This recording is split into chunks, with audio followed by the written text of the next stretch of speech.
তরুণ যুব সমাজ নিজের হায়াত অপচয় করে না? অনলাইন কত হায়াত খেয়ে ফেলছে আমাদের। আর ওখানে গেলে আপনি কতটুকু ভালো পাবেন? ভালো যতটুকু পাবেন তার চেয়ে বেশি খারাপ পাবেন। ভালো যতটুকু পাবেন তার চেয়ে বেশি খারাপ পাবেন। হয়তো বলতে পারেন ভাই আপনাদের লেকচার শুনছি অনলাইনে, শুনছেন ঠিক আছে, কিন্তু লেকচার শোনার মাঝখানে অ্যাড চলে আসে না? লেকচার শুনলেন ভালো কথা আলহামদুলিল্লাহ, একটু পর দেখবেন একটা নগ্ন মেয়ের ভিডিও চলে আসতেছে, একটা গান চলে আসতেছে। আর এগুলো সব অ্যালগোরিদম কিন্তু মুসলিমরা আবিষ্কার করেছিল। এখন সেই অ্যালগোরিদম নিয়ে পশ্চিমারা কি করেছে, অ্যালগোরিদম দিয়ে আপনার ব্রেনটাকে সেট করা হয়েছে। মানে আপনি যেই ভিডিওটা একটু বেশি সময় দেখবেন, ঠিক আছে, বা যে বিষয়ে একটু কথাবার্তা বলবেন, দেখবেন সেটা ওরা ক্যাচ করে আপনি যখন পরে এই ফেসবুকে ঢুকবেন দেখবেন সেই ভিডিও আপনার সামনে, ওই সিমিলার ভিডিওস আপনার সামনে আসতেই আছে। ওরা কিন্তু অ্যালগোরিদম দিয়ে আপনাকে ট্রেস করেছে। মানে আপনি ফেসবুক চালাচ্ছেন না, ফেসবুক আপনাকে চালাচ্ছে এখন। কথা বুঝতে পারছেন? আচ্ছা, আসুন সামনে যাই। এবার ওযু করলেন, প্রথমে বিসমিল্লাহ বললেন, শেষে বলবেন কি? আশহাদু আল্লা ইলাহা ইল্লাল্লাহ ওয়াহদাহু লা শারীকা লাহু ওয়া আশহাদু আন্না মুহাম্মাদান আবদুহু ওয়া রাসূলুহু। তার আগে মেসওয়াক করে নেবেন। কি করবেন? মেসওয়াক মানে ব্রাশ, ঠিক আছে, কোনো সমস্যা নেই। ব্রাশ করছেন, ওকে, আদায় হয়ে গেছে ইনশাআল্লাহ। মুখ পরিষ্কার করা, দুর্গন্ধ দূর করা। এই যে ওযু করলেন সুন্দর করে নবী সাল্লাল্লাহু আলাইহি ওয়াসাল্লামের মতো, আল্লাহর নবী বলছেন যে ওই ব্যক্তির জন্য জান্নাতের 8টা দরজা খুলে যাবে ইনশাআল্লাহ। জান্নাতের 8টা দরজা ওই ব্যক্তির জন্য খুলে যাবে ইনশাআল্লাহ তাআলা। এবার আপনি কাপড় পরছেন, এমনি পড়লে নেকি নাই। পড়ার সময় ডান দিক থেকে পড়ছেন এবং বলছেন আলহামদুলিল্লাহিল্লাযী কাসানি হাযা ওয়া রাযাকানিহি মিন গায়রি হাওলিন মিন্নি ওয়ালা কুওয়া। আপনি কাপড় পরলেও নেকি পাচ্ছেন আলহামদুলিল্লাহ। আয়না দেখছেন, ফ্রেশ হচ্ছেন, চুল আঁচড়াচ্ছেন, আপনি ডান দিক থেকে স্টার্ট করেন। এবং এখানে বলে রাখি যে বর্তমান যে চুলের কাটিংগুলো চলছে, এইসব কাটিং চলবে না। এই ডানে বামে কোনো চুল নাই আর মাঝখানে চুল দিয়ে কি বলবো এটা, হ্যাঁ, কুজা বলে আরবি দিয়ে মনে হয় সম্ভবত, এইসব কাট চলবে না। যদি একদম ছোট করতে চান তাহলে সামন পিছন সমান হবে, আর্মি ছাট, একদম সামন পিছন সমান। আর না হলে বাবরি, কাঁধ কান কানের লতি এই পর্যন্ত আপনি রাখতে পারেন। যার নাই তার তো প্রশ্নই নাই, যার নাই তার তো আর বলে লাভ নাই। যার আছে, নবীজি বলেছেন সাল্লাল্লাহু আলাইহি ওয়াসাল্লাম, যার চুল আছে সে যেন চুলের যত্ন নেয়। কে বলেছেন? দেখেন, ইসলাম আপনাকে চুল আঁচড়ানো শিখিয়েছে। আপনি ইসলামে কি চাচ্ছেন?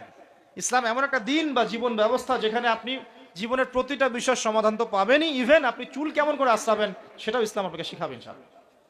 হায়েজ হয়েছে, নেফাস হয়েছে, হ্যাঁ, ওযু ইস্তেঞ্জা করেছেন, টয়লেট করেছেন, কিভাবে পবিত্রতা অর্জন করবেন, গোসল ফরজ হয়ে গেছে, কিভাবে গোসল করবেন, কিভাবে নামাজ পড়বেন, কিভাবে পরিবার চালাবেন, কেমন করে ব্যবসা করবেন, কেমন করে সমাজ চালাবেন, কোন বিষয়টা বলা বাকি আছে কোরআন এবং হাদিসে বলেন তো? একটা বিষয় দেখাতে পারবেন যেটা কোরআন এবং সুন্নায় নাই? এটাই তো প্রমাণ করে যে ইসলাম আল্লাহ রাব্বুল আলামিনের পক্ষ থেকে নাজিলকৃত সর্বশ্রেষ্ঠ এবং আসমানি গ্রন্থ, আসমানি দিন, যেটা আল্লাহ পাক জমিনবাসীর জন্য নাজিল করেছেন। কিভাবে আপনি কম্পেয়ার করবেন কোনটা সত্য কোনটা মিথ্যা? আপনি সবগুলো ধর্মগ্রন্থ নিয়ে বসে দেখেন যে প্রত্যেকটা ধর্মগ্রন্থের মধ্যে কি জীবনের প্রতিটা বিষয়ের সমাধান আছে কি নাই, ঘেটে দেখেন। যদি দেখেন যে না, সবগুলো ধর্মগ্রন্থ ঘেটেছি, শুধু কোরআন এবং হাদিসে পেয়েছি যেখানে প্রতিটা বিষয়ের সমাধান আছে, তাহলে নিঃসন্দেহে এটা আল্লাহ পাকের পক্ষ থেকে এসেছে, সহজ।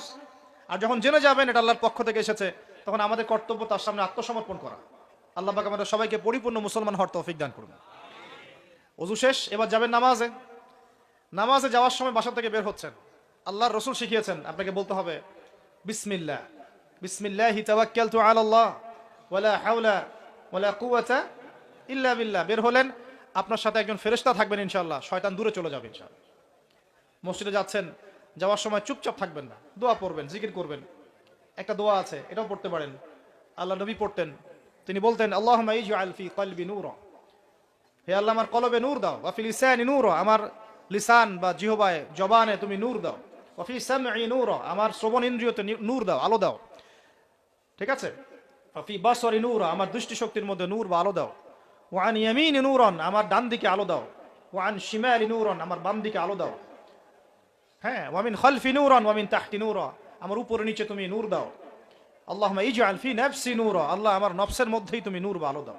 এরকম দোয়া আছে, আরো অনেক শব্দে আসছে, এটা ছোটটা বললাম, এটা বড় ভার্সনও আছে, এই দোয়াটা অনেক বড়, তো এই দোয়াটাও পড়তে পারেন।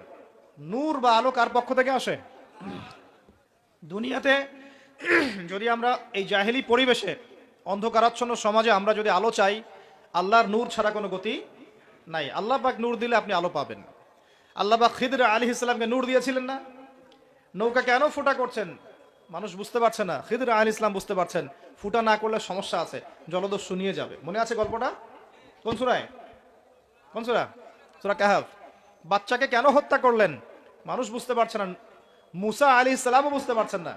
খিদর আলাইহিস সালাম বলছেন এই বাচ্চাকে হত্যা না করলে বড় হয়ে বড় কাফের হতো, আর পুরো মানে বাবা মাকেও পর্যন্ত কাফের বানাতো।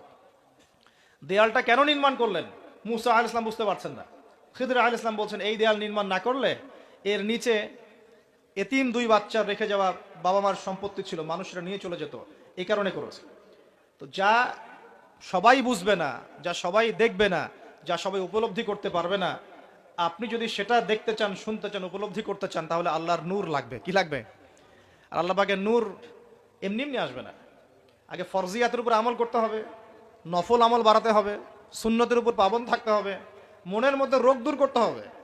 মনে অহংকার রাখলে নূর আসবে না, মনে হিংসা বিদ্বেষ রাখলে নূর আসবে না, সারাদিন গীবত তহমত সমালোচনা গালিগালাজ করলে নূর আসবে না, হারাম খেলে নূর আসবে না।